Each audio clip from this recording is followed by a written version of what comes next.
Hello friends, tricks for all students में आप सभी का एक बार फिर से स्वागत है। दोस्तों, आज की इस वीडियो में हम सूचना का अधिकार अधिनियम 2005 को पूरी तरह समझेंगे। इसके इतिहास से लेकर वर्तमान समय में सूचना का अधिकार किस तरह का है, सूचना का अधिकार अधिनियम 2005 क्या है, इन सारी चीज़ों को आज की इस वीडियो में हम कवर करेंगे, जिससे कि जो आपका सब्जेक्ट है, जो आपका सिलेबस है, चाहे आप किसी भी कोर्स में हों, वो पूरी तरह कवर हो जाएगा। हम सूचना के अधिकार से संबंधित सभी बातों को इस वीडियो में कवर कर लेंगे और बहुत ही ईजिली तरीके से करेंगे, जिससे कि आपको सारी बातें समझ भी आ जाएं। तो दोस्तों, प्लीज़ इस वीडियो को पूरा देखना ताकि पूरा टॉपिक आपको अच्छे से क्लियर हो सके।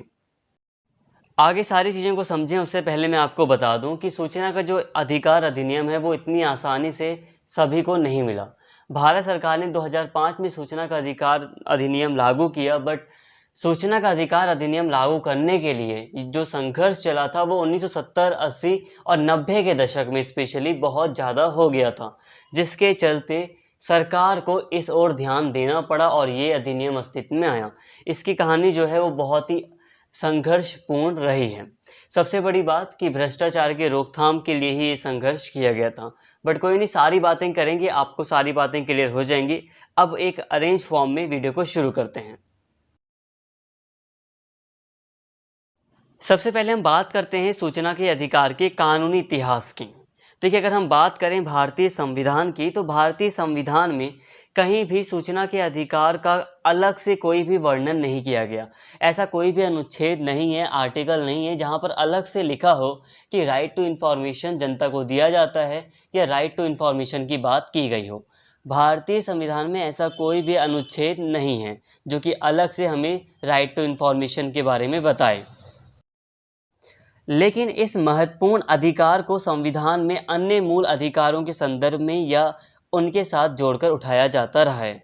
कानूनी समानता का आर्टिकल जो 14 है, अभिव्यक्ति की आज़ादी जो आर्टिकल 19 का भाग ए है, और व्यक्तिगत आज़ादी आर्टिकल 21 जैसे मौलिक अधिकारों के साथ सूचना का अधिकार या सूचना के लोक अधिकार पर भी बहस चलाई गई है और उसके महत्व को उजागर किया गया है। तो कोई अलग से वर्णन नहीं किया गया है सूचना के अधिकार का भारतीय संविधान में।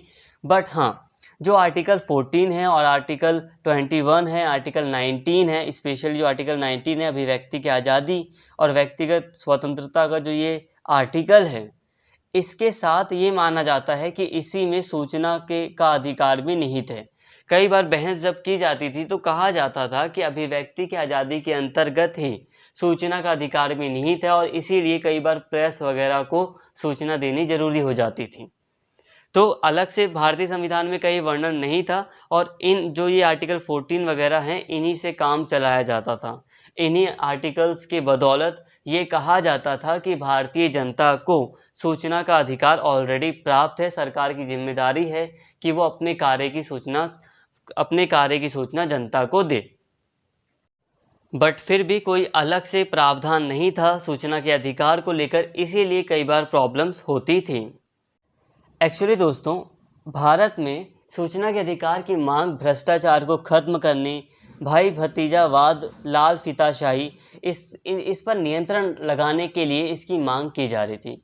अब भारत में भ्रष्टाचार बहुत ज़्यादा बढ़ रहा था, भाई भतीजावाद बहुत ज़्यादा बढ़ रहा था, लाल फीताशाही मतलब नौकरशाही बहुत ज़्यादा मतलब एटीट्यूड के साथ काम कर रही थी, बहुत ज़्यादा नौकरशाही निरंकुश तंत्र की तरह काम कर रही थी और सूचना वगैरह जनता को मिलती नहीं थी। इसलिए सूचना का अधिकार बहुत ज़्यादा इम्पॉर्टेंट हो गया था। सूचना के अधिकार के लिए संघर्ष का एक शुरुआती और एक महत्वपूर्ण पक्ष रहा है शासकीय गुप्त बात अधिनियम 1923 में संशोधन की मांग, जो आगे चलकर इस दमनकारी कानून को पूरी तरह खत्म करने, खारिज करने की मांग में बदल गई। अंग्रेजी शासनकाल में बने इस कानून और आज़ाद भारत में इसके अवतार शासकीय गुप्त बात अधिनियम को ऐसे हथियार के रूप में देखा जाता है जो सरकार के हाथों में असीमित शक्तियां देती है। इस कानून के तहत कोई भी आधिकारिक जानकारी या सूचना को अनाधिकृत रूप से जनता के बीच जारी करना एक अपराध है। देखिए दोस्तों, अब एक कानून है शासकीय गुप्त बात अधिनियम 1923। अब इस कानून को भारत में आज़ादी के बाद भी अपनाया गया था, इसे इस फॉलो किया जा रहा था। इस कानून का मतलब ये था कि जो शासक वर्ग था, जो प्रशासन करने वाले जो व्यक्ति थे, जो एडमिनिस्ट्रेटर्स थे, उनके पास ये अधिकार था कि अगर उन्हें लगता है कि हमारे हमारे राज्य के लिए, हमारे देश के लिए कोई जानकारी खतरा है, तो वो उसे शेयर नहीं करेंगे, किसी को नहीं बताएंगे। और अगर कोई व्यक्ति, कोई एडमिनिस्ट्रेशन ऐसा कर देता है, अगर बता देता है, जनता को कोई जानकारी दे देता है, तो यह करना एक अपराध होगा। यह समझना कठिन नहीं है कि देश के शासकों ने अपने निजी स्वार्थ और सहूलियत के लिए इस कानून का दुरुपयोग किया है। दो ऐतिहासिक उदाहरण हमारे सामने हैं। पहला है शासकीय गुप्त बात अधिनियम 1923 का इस्तेमाल कर मीडिया को सरदार सरोवर डैम के स्थान पर, जो कि संघर्ष स्थल भी था, जाने से रोक दिया गया और इस विकास परियोजना से बड़े पैमाने पर हो रहे विस्थापन की सच्चाई को देश की जनता के सामने आने से रोका गया। इसी तरह 1985 में भोपाल शहर में जहरीले रासायनिक गैस के रिसाव से हुए बड़े हादसे के मामले से संबंधित महत्वपूर्ण जानकारियों को सार्वजनिक होने से रोका गया। यूनियन कार्बाइड कंपनी और सरकार के बीच हुए समझौते की जानकारी छिपाई गई। और जब कुछ लोगों ने गैस रिसाव से स्वास्थ्य पर होने वाले दीर्घकालिक प्रभाव के बारे में जानकारी लेने की कोशिश की, तो उन्हें शासकीय गुप्त बात अधिनियम 1923 के तहत रोका गया और गिरफ्तारी भी हुई। तो देखिए दोस्तों, अब इस कानून के तहत, ये जो शासकीय गुप्त बात अधिनियम था, इस कानून के तहत सरकार ने इसका बहुत ज़्यादा फ़ायदा उठाया। अब जैसे कि दो ऐतिहासिक उदाहरणों से मैंने आपको समझाया। पहला उदाहरण था सरदार सरोवर डैम का। अब जब सरदार सरोवर डैम बना तो उससे बहुत बड़े पैमाने पर विस्थापन हुआ, लोगों को कई सारी दिक्कतों का सामना करना पड़ा।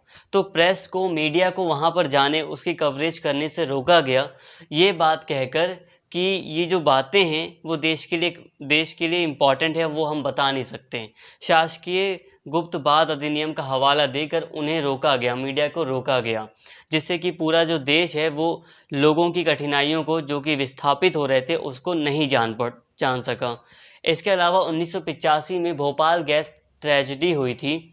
इसमें हुआ ये था कि एक कंपनी थी जिसमें बहुत एसिड्स वगैरह का काम होता था, यूनियन कार्बाइड। तो उस कंपनी में बहुत जो बेसिक नीड्स होती हैं, बेसिक सुविधाएं होती हैं, वो नहीं होती हैं, जिस कारण से ये ट्रेजेडी हो जाती है। और जो गैस निकलती है उससे इतना नुकसान होता है कि जो बाद में जो बच्चे पैदा होते हैं उस इलाके में, वो अपंग पैदा होते हैं। कई लोगों की मौत तो होती है, बट जो बाद के बच्चों के ऊपर भी उसका गैस का असर रहता है। तो इसकी कवरेज से भी मीडिया को रोका गया, लोगों को रोका गया। तो ये चीज़ें हमें दर्शा रही हैं कि किस तरह सरकार अपनी शक्तियों का नाजायज़ फ़ायदा उठा रही थी और लोगों को सूचना नहीं दे रही थी। यहाँ पर मैं आपको एक बैकग्राउंड दिखा रहा हूँ, एक बैकग्राउंड समझाने की कोशिश कर रहा हूँ कि किस तरह से हमें ज़रूरत पड़ी सूचना के अधिकार अधिनियम की। अभी तक प्रॉब्लम ये थी कि हम लोग कहते थे कि भाई कि आर्टिकल 19 के पार्ट 1 में लिखा है अभिव्यक्ति की स्वतंत्रता, मानव की स्वतंत्रता की बात की गई है। आर्टिकल 21 में भी बात की गई है। इसका हवाला देते हुए हम कहते थे कि हमें सूचनाएं दो, हमें पता होना चाहिए, हमें जानकारी होनी चाहिए। बट हमारे पास कोई एक पुख्ता कोई कानून नहीं था जिसके दम पर हम बिल्कुल डायरेक्टली कह सकें। इसीलिए हमें सूचना के अधिकार की ज़रूरत थी।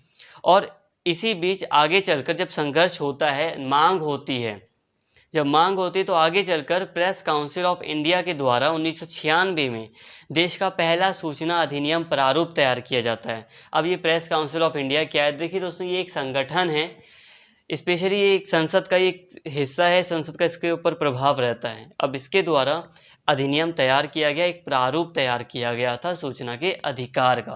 प्रारूप का मतलब होता है स्ट्रक्चर, कि किस तरह से सूचना का अधिकार पूरी तरह बनेगा, तो उसका स्ट्रक्चर इन्होंने तैयार किया।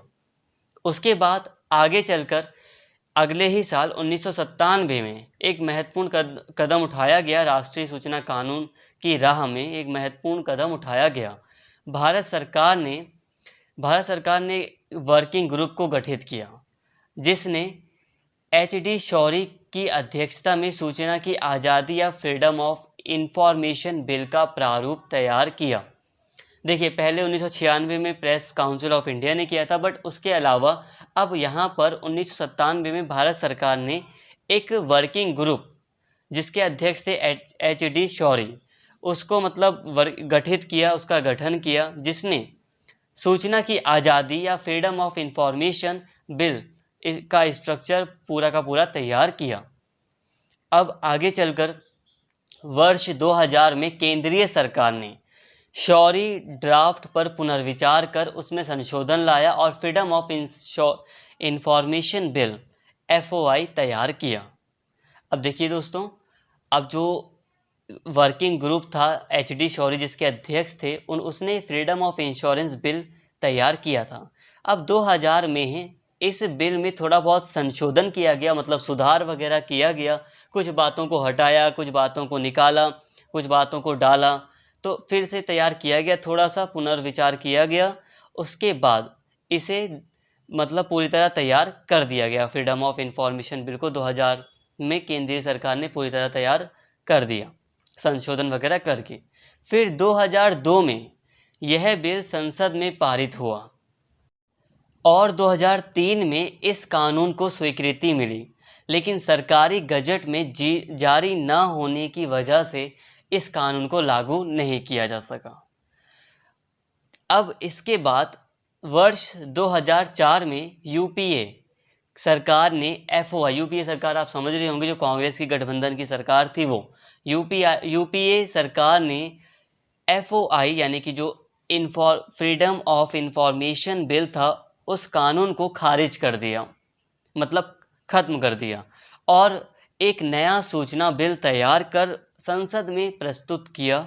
और मई 2005 में यह बिल संसद के दोनों सदनों से पारित हुआ और 15 जून 2005 में इस अधिनियम को राष्ट्रपति की स्वीकृति मिली। और 120 दिनों के बाद यानी 12 अक्टूबर 2005 में केंद्रीय सूचना अधिकार अधिनियम देश भर में लागू हो गया। अब देखिए दोस्तों, मैं एक समरी के रूप में आपको पूरी तरह समझा देता हूँ। देखिए, 1900 पहले तो एक संघर्ष चला था, काफ़ी संघर्ष चला, आंदोलन किया गया, काफ़ी कुछ किया गया, सूचना के अधिकार के लिए संघर्ष चला।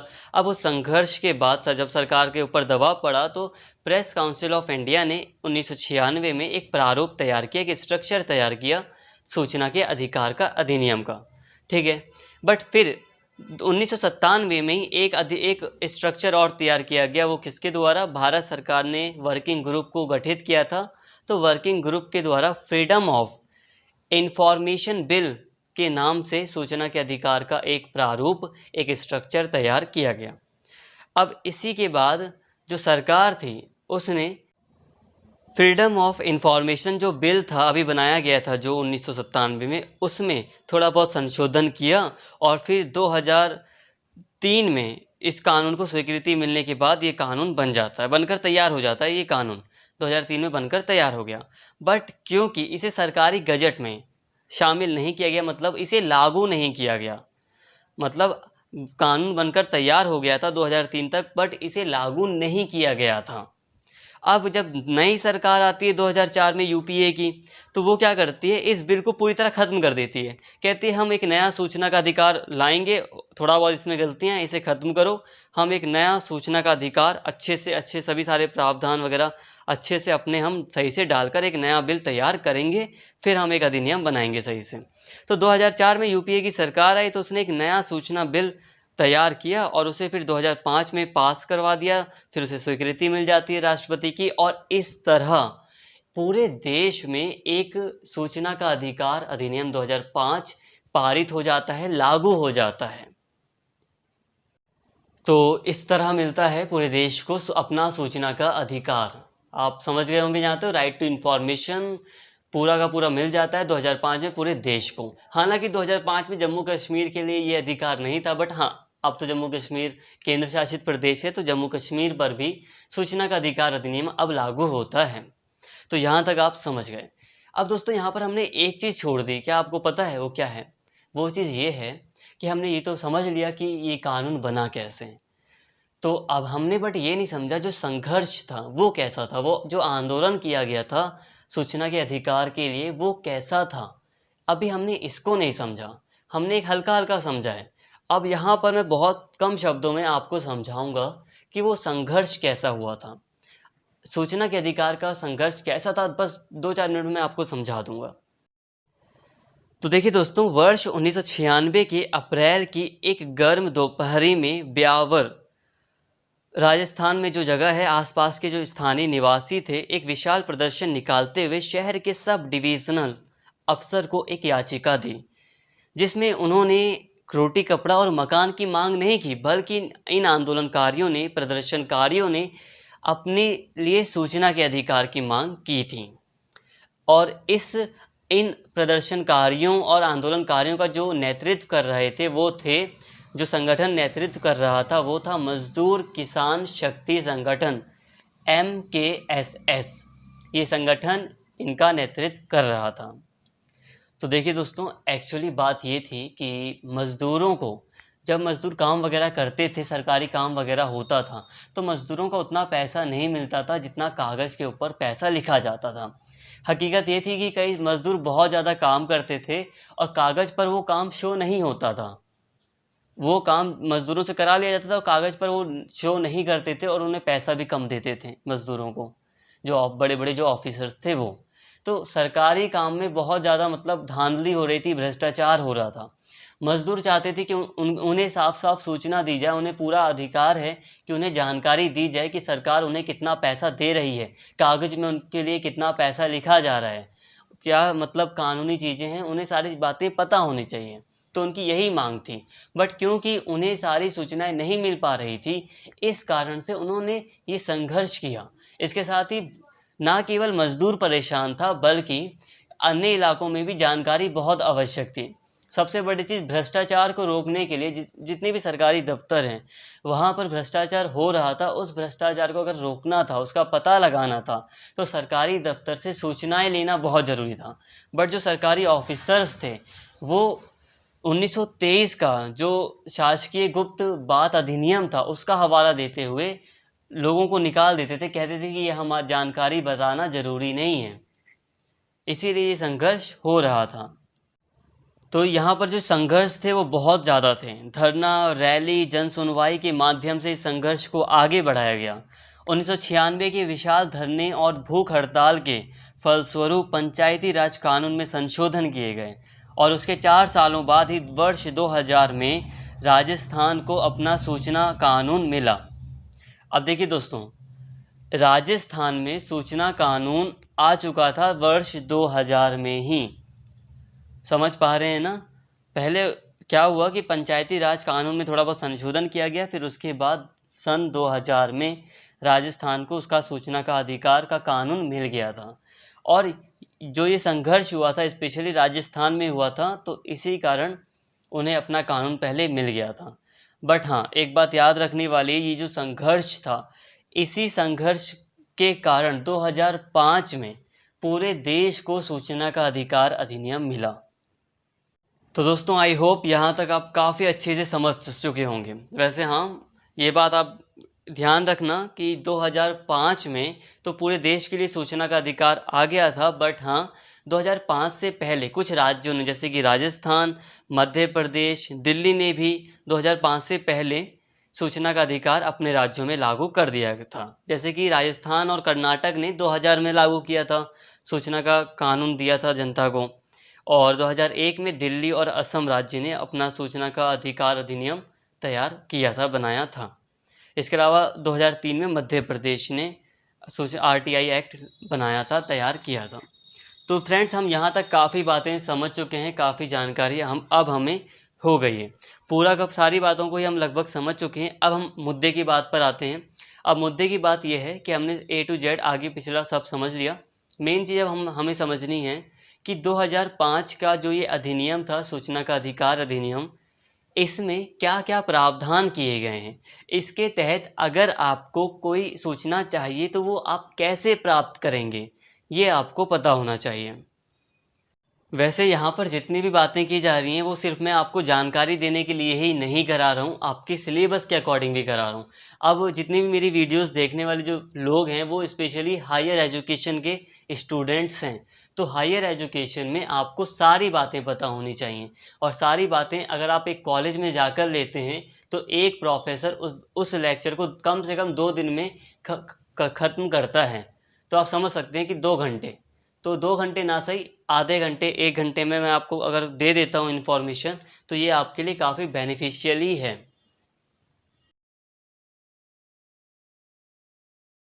सूचना का अधिकार अधिनियम 2005 के प्रावधान। सूचना कानून के मुख्य प्रावधान इस प्रकार हैं। इस कानून के अनुसार देश के सभी नागरिकों को सूचना का अधिकार प्राप्त है। आरटीआई कानून में सूचना की एक विस्तृत परिभाषा दी गई है। किसी भी रूप में धारित सामग्री सूचना के अंतर्गत आती है, जैसे कि अभिलेख, दस्तावेज, ज्ञापन, ईमेल, मत, सलाह, प्रेस विज्ञप्ति, परिपत्र, आदेश, लॉगबुक, संविदा, रिपोर्ट, कागज पत्र, नमूने, मॉडल और इलेक्ट्रॉनिक रूप में मौजूदा आंकड़ों से संबंधित सामग्री। इसके अलावा प्राइवेट निकाय से संबंधित सूचना जो कि अन्य मौजूदा कानूनों के आधार पर किसी लोक प्राधिकारी की पहुंच में है। अब देखिए दोस्तों, सूचना के अधिकार अधिनियम में जो ये अधिनियम है वो पूरे देश में लागू है, सभी नागरिकों को ये प्राप्त है।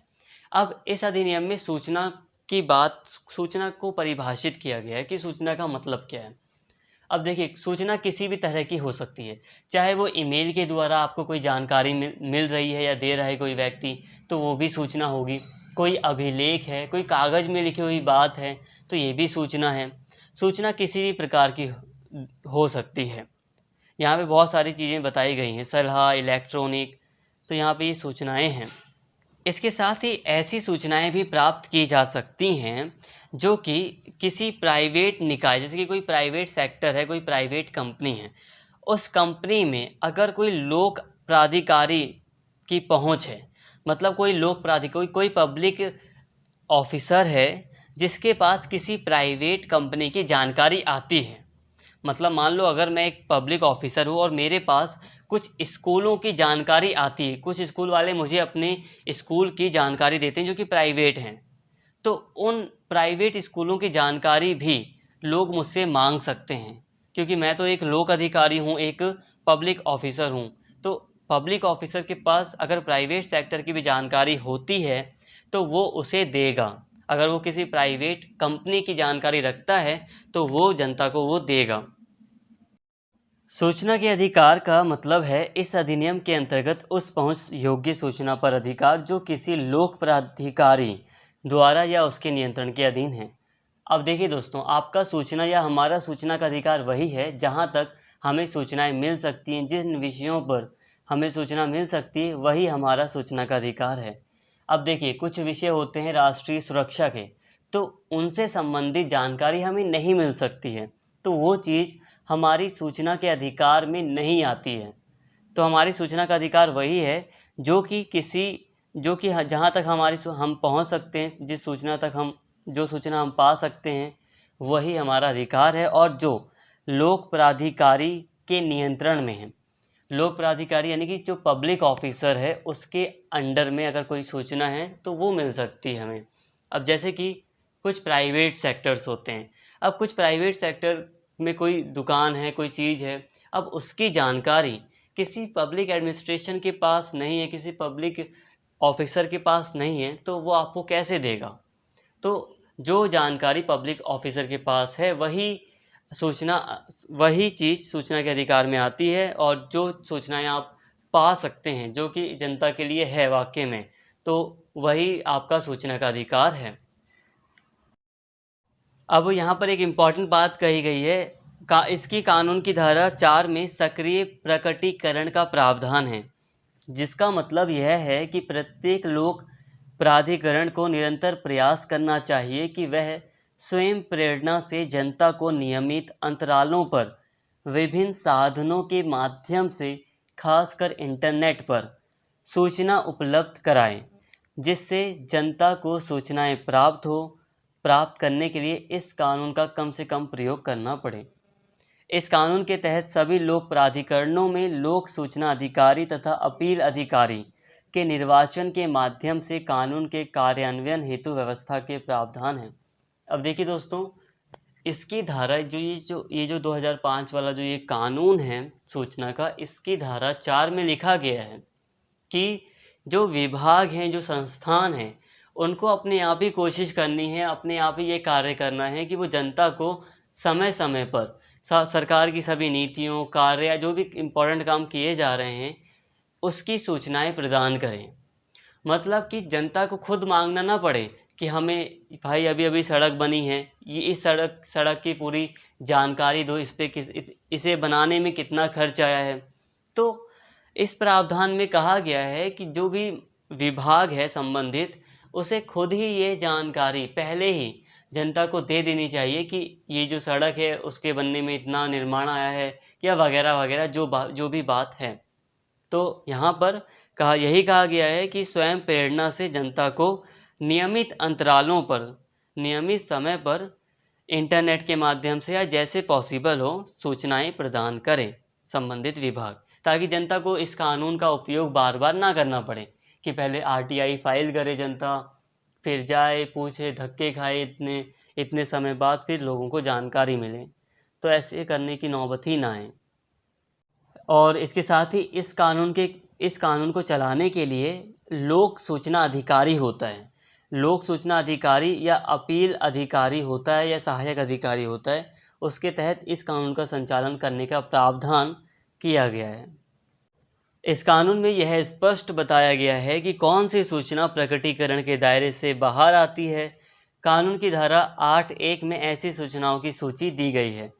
अब देखिए दोस्तों, अब सूचना अधिकार अधिनियम की धारा 8 के भाग 1 में ये साफ तौर पर एक लिस्ट दी गई है कि कौन कौन सी जानकारी जनता को देने लायक नहीं है, देने योग्य नहीं है। जैसे कि पहली है, वह सूचना जिसके प्रकट करने पर भारत की प्रभुता, अखंडता, राज्य की सुरक्षा, रणनीति, वैज्ञानिक या आर्थिक हित या विदेशों के संबंधों पर प्रतिकूल प्रभाव पड़ता हो या किसी अपराध को प्रबल करती हों। अब कोई ऐसी जानकारी है जिससे कि भारत की सुरक्षा के लिए जो खतरा है, जो भारत के विदेशी रिलेशन के लिए, जो फॉरेन रिलेशन के लिए बेकार हो सकती है या किसी अपराध को बढ़ावा दे सकती है, ऐसी सूचना को बताया नहीं जा सकता है।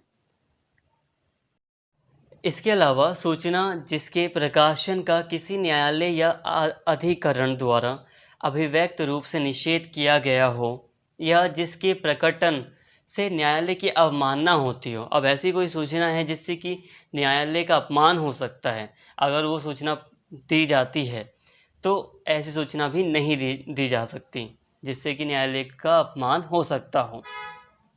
ऐसी सूचना जिसके प्रकट करने से संसद या किसी राज्य के विशेषाधिकारों का हनन होता हो। अब ऐसी सूचना अगर दी जाती है जिससे कि संसद या राज्य के विशेष अधिकारों का अगर हनन होता है तो उसे भी प्रकट नहीं किया जा सकता। यहाँ पर हम बात कर रहे हैं कि किन सूचनाओं को नई जनता को नहीं दिया जा सकता, उन सूचनाओं की हम बात कर रहे हैं। ऐसी सूचना जिसमें वाणिज्यिक, विश्वास, व्यापार, गोपनीयता या बौद्धिक संपदा शामिल है, जिसके प्रकट करने से किसी व्यक्ति की प्रतियोगी स्थिति का नुकसान होता हो, जब तक सक्षम प्राधिकारी को यह संतुष्टि नहीं होती कि ऐसी सूचना का प्रदान करना लोकहित में हो। अब देखिए दोस्तों, कुछ सूचनाएं हैं, अगर अधिकारी को लगता है कि ऐसी सूचना से खतरा हो सकता है और लोकहित में ये नहीं है, तो वो उस सूचना को नहीं देता है, खारिज कर देता है जनता की अपील को या उसके अनुरोध को, कर सकता है वो ऐसा। तो दोस्तों, अभी हमने सूचना के अधिकार अधिनियम को थोड़ा सा जाना। अब हम बात करते हैं इसी के अंदर कि सूचना के लिए आवेदन फाइल करने की क्या प्रक्रिया होती है। Procedure for filling request under the RTI act. RTI यानी कि राइट टू इंफॉर्मेशन एक्ट के अंतर्गत किस तरह से, किस प्रोसेस के द्वारा रिक्वेस्ट की जाती है सूचना लेने के लिए। तो देखिए, अगर कोई भी व्यक्ति चाहता है कि उसे जानकारी मिले तो सबसे पहले उसे एक आवेदन देना पड़ता है। चाहे वो आवेदन लिखकर किसी कागज़ पर दिया जाए या फिर वो इलेक्ट्रॉनिक माध्यम से ईमेल वगैरह करके या जो भी प्रोसीजर है उसके थ्रू वो आवेदन या एप्लीकेशन दे। तो सबसे पहले एप्लीकेशन देनी होती है। अब यहाँ पर कुछ शर्तें हैं कि जो एप्लीकेशन की भाषा होगी वो हिंदी हो सकती है, इंग्लिश हो सकती है, इसके अलावा कोई भी क्षेत्रीय भाषा है तो वो हो सकती है। इसके साथ ही जब आवेदन एप्लीकेशन दी जाती है तो उसके साथ फ़ीस भी लगती है, थोड़ी सी शुल्क लगता है, तो वो देना पड़ता है। हालांकि शुल्क बहुत कम होता है, 10 रुपये होता है। अभी तो 10 ही रुपये था अभी तक तो। इसके साथ ही यह जो आवेदन होता है वो केवल केंद्र लोक सूचना अधिकारी या राज्य सूचना अधिकारी या उससे संबंधित लोक प्राधिकारी को देना होगा। अब ये जो आवेदन होगा वो लोक सूचना अधिकारी के पास जाता है। अगर आप आवेदन दे रहे हैं तो किसको दोगे आप दोगे लोक सूचना अधिकारी को, चाहे वो केंद्र का हो या राज्य का हो, उसे आपको देना होगा। या फिर जो आप सूचना पाना चाहते हो तो उस सूचना से संबंधित कोई लोक प्राधिकारी है तो आप उसको अपना आवेदन दोगे। तो आप यहाँ पर कि सूचना अधिकारी को भी दे सकते हो और सिर्फ लोक प्राधिकारी को, जो कि संबंधित सूचना रखता है, उसको भी आप अपनी एप्लीकेशन दे सकते हो। तो सिंपली अभी हमने समझा कि सबसे पहले आपको एक एप्लीकेशन देनी होती है। वो एप्लीकेशन नॉर्मली आप सूचना अधिकारी को देते हैं। अगर सूचना अधिकारी नहीं अवेलेबल है तो संबंधित अधिकारी, जो सूचना आपको चाहिए और संबंधित अधिकारी आपके इलाके में है, कोई लोक प्राधिकारी, तो आप उस ऑफिसर को भी दे सकते हो, कोई पब्लिक ऑफिसर है तो जिससे आपको सूचना चाहिए। अब ये सूचना दोस्तों लिखित ही होती है। आपको एक लिख कर ही एक एप्लीकेशन डालनी होती है, भले आप इलेक्ट्रॉनिक मीडियम में दे रहे हैं तब भी वो लिख कर ही होनी चाहिए। अब कोई व्यक्ति अगर मौखिक देना चाहता है, बोल कर ही आवेदन देना चाहता है तो वह ऐसा कर सकता है, बट जो संबंधित अधिकारी होगा वो उस सूचना को लिखित में कन्वर्ट करवा लेगा। अब मान लो कोई व्यक्ति है जो मौखिक रूप से आवेदन कर रहा है, मौखिक रूप से अपनी बात बोल रहा है, रिक्वेस्ट कर रहा है, तो जो अधिकारी होगा लोक सूचना अधिकारी, वो उसकी सहायता करेगा, उसे कहेगा कि आप इसको लिख दीजिए। लिखने में उसकी सहायता भी वो कर सकता है, उससे मतलब हेल्प करा सकता है थोड़ी। तो ये उसकी जिम्मेदारी अधिकारी की कि वो सूचना को लिखित में कन्वर्ट करवा लें। इसके अलावा आवेदन में आवेदक जो आवेदन कर रहा है, जो व्यक्ति जो एप्लीकेशन डाल रहा है, सूचना मांगने की वजहों का खुलासा करने की कोई बाध्यता नहीं है। मतलब अगर आप कोई सूचना चाहते हो, अगर आप चाहते हो कि मेरे इलाके में अभी 1 किलोमीटर की सड़क बनी है, आप चाहते हो पूछना कि इस सड़क पर कितना खर्च आया है संबंधित लोक अधिकारी से, तो ये ज़रूरी नहीं कि आपको वजह बतानी पड़ेगी कि मैं ऐसा क्यों पूछ रहा हूँ। ऐसा नहीं है कि वो ऑफिसर आपसे कहेगा कि आपको आखिर क्या, आप जानकर क्या करोगे, कि आपको पता करना है कि आपकी सड़क इतने पैसे में बनी है, आप क्या करोगे जानकर। तो ऐसा कुछ भी नहीं है, आपको कुछ वजह या कारण बताने की ज़रूरत नहीं पड़ेगी।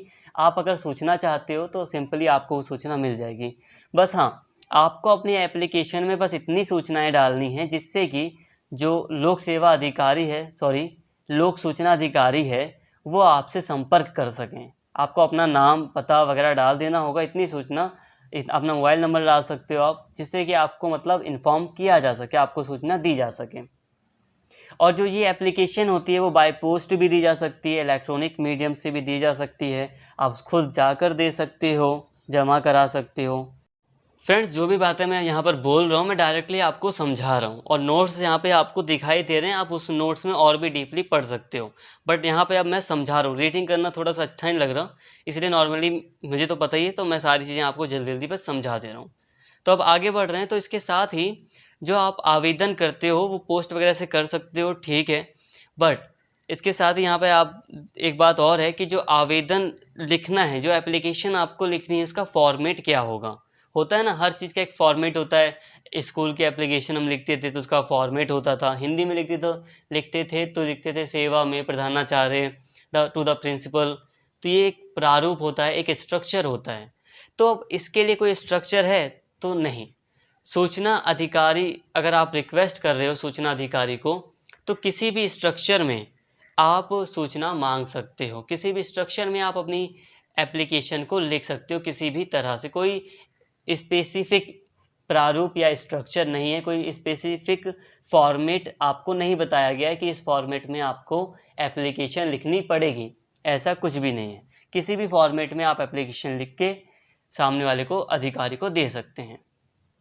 बट हाँ, यहाँ पर एक बात ध्यान रखनी होती है कि आप जो सूचना चाहते हैं उसके क्रमबद्ध, जो आपके प्रश्न है उसको क्रमबद्ध तरीके से लिखें। जैसे कि आप अगर चाहते हैं कि जो ये सड़क है, अगर आपको सूचना मतलब आपको पता नहीं है, अब देखिए आपने डायरेक्टली पूछ लिया कि ये जो सड़क बनी है मेरी गली में वो कितने रुपए की बनी है, और फिर आप बाद में पूछ रहे हैं ये कब बनी है। अब ये दो बातें हो गई। आपको पहले पूछना चाहिए था कि ये सड़क बनी किस दिन है, बनकर तैयार किस दिन हुई, कि और अगर आपको मतलब पूछना है कि कितना समय टोटली इस सड़क को बनने में लगा है, तो ये बात आपको पहले पूछनी चाहिए, बजाय इसके कि कितना खर्च इसमें आया है या कितने साल तक ये चलेगा, कितने साल तक ये रोड चलने की संभावना है। ये बातें आपको बाद में पूछनी चाहिए। अगर आप मतलब मैं कहना चाहता हूँ कि कोई भी अगर जानकारी आप ले रहे हैं तो उसमें आप ऐसे एक क्रमबद्ध प्रश्न रखिए।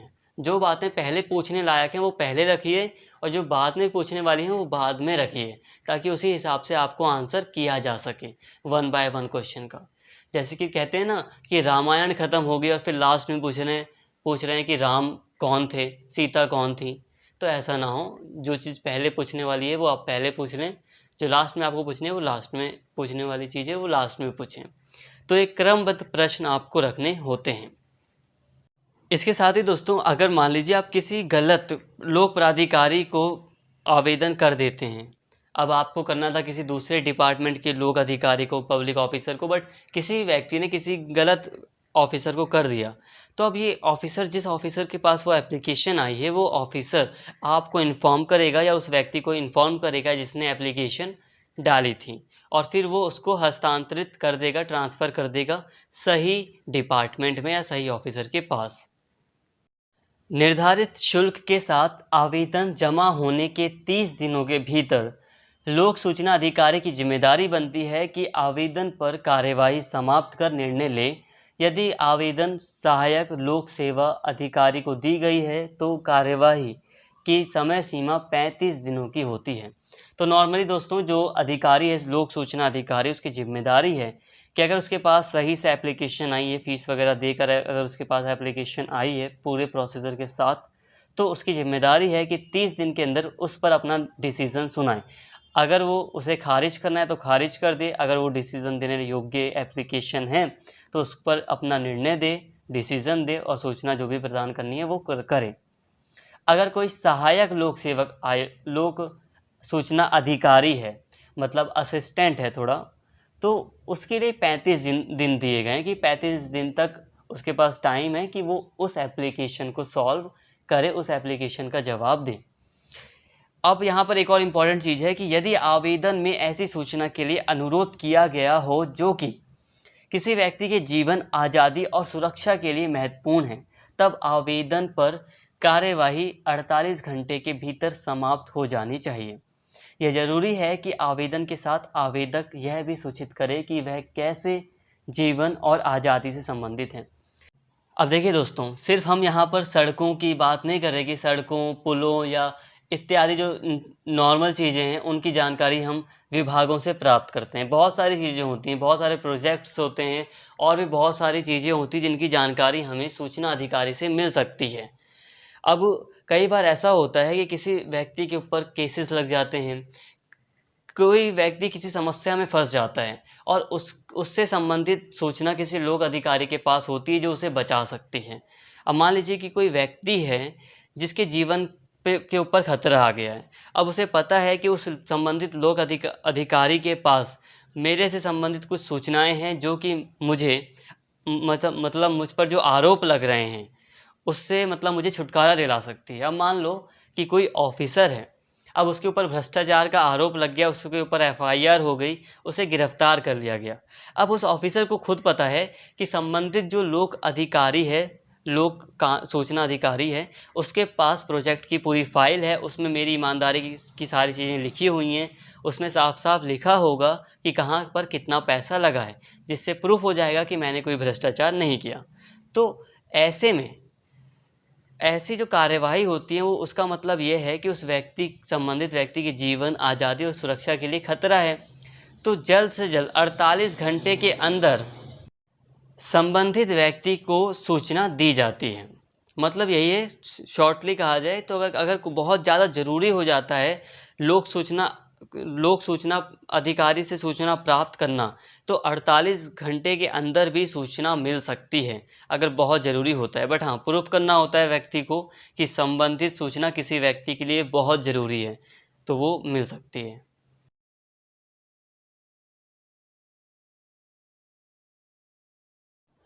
अब देखिए दोस्तों, अगर किसी व्यक्ति की सूचना को यानी कि एप्लीकेशन को खारिज कर दिया जाता है, अगर किसी व्यक्ति के एप्लीकेशन को ऑफिसर के द्वारा, जो लोक सूचना अधिकारी है उसके द्वारा खारिज कर दिया जाता है, तो उस व्यक्ति के पास 2 अपील के ऑप्शन होते हैं। मतलब पहली बात तो यह है कि देखो, अगर उसकी एप्लीकेशन ही गलत थी तो रिजेक्ट उसने अच्छा हुआ कर दिया, सही किया रिजेक्ट करके।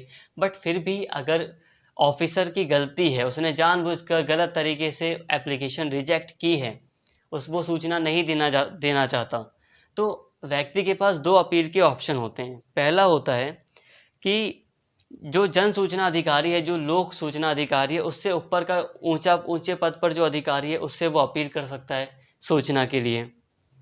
इसके अलावा एक दूसरा है, वो है कि जो सूचना आयोग है उसके पास अपील की जा सकती है। सूचना आयोग एक बहुत बड़ी बॉडी हो जाती है, तो उस आयोग में अपील की जा सकती है कि मुझे ये सूचना नहीं मिल रही है, नहीं मिल पा रही है। तो फिर वो सूचना उसको दी जाएगी, छानबीन वगैरह सही से की जाएगी। अगर ऑफिसर की गलती होती है तो उस पर जुर्माना भी लगाया जाएगा। प्रतिदिन 250 रुपये का जुर्माना लगता है। मान लो कि किसी व्यक्ति को 90 दिनों तक सूचना नहीं मिली और ऑफिसर की गलती थी, तो 90 दिनों तक 250 रुपये का जुर्माना देखा जाएगा कि कितना हुआ। और अगर जुर्माना 25,000 से ज़्यादा हो गया है तो कुछ और भी कार्रवाई की जा सकती है उस ऑफिसर के ऊपर भी। तो फ्रेंड्स, सूचना अधिकार कानून के तहत 2 मुख्य आयोगों का गठन किया गया है। पहला है केंद्रीय राष्ट्रीय आयोग और दूसरा है राज्य सूचना आयोग। तो 2 हैं, एक है केंद्रीय राष्ट्रीय सूचना आयोग जो पूरे नेशनल लेवल का है सूचना आयोग, और एक है राज्य सूचना जो कि हर राज्य के लिए है। राज्य सूचना आयोग हर राज्य में है।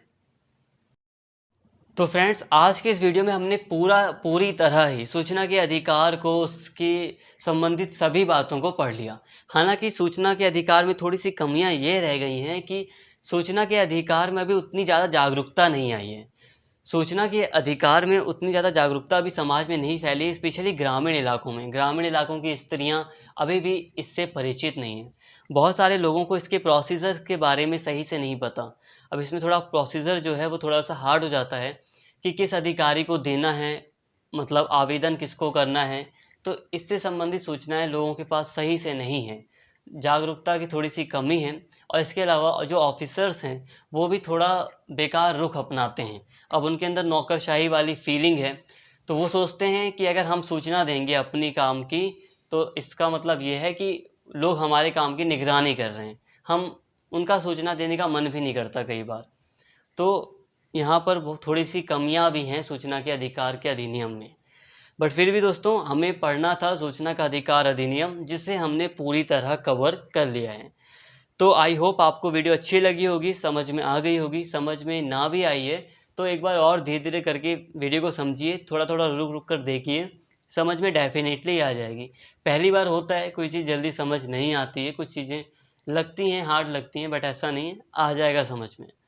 तो यहीं पे स्टॉप करते हैं वीडियो को। वीडियो अगर पसंद आई हो तो चैनल को सब्सक्राइब कर लेना, और इस वीडियो को लाइक करना, शेयर करना और कमेंट करके अपना फीडबैक ज़रूर देना। Thank you.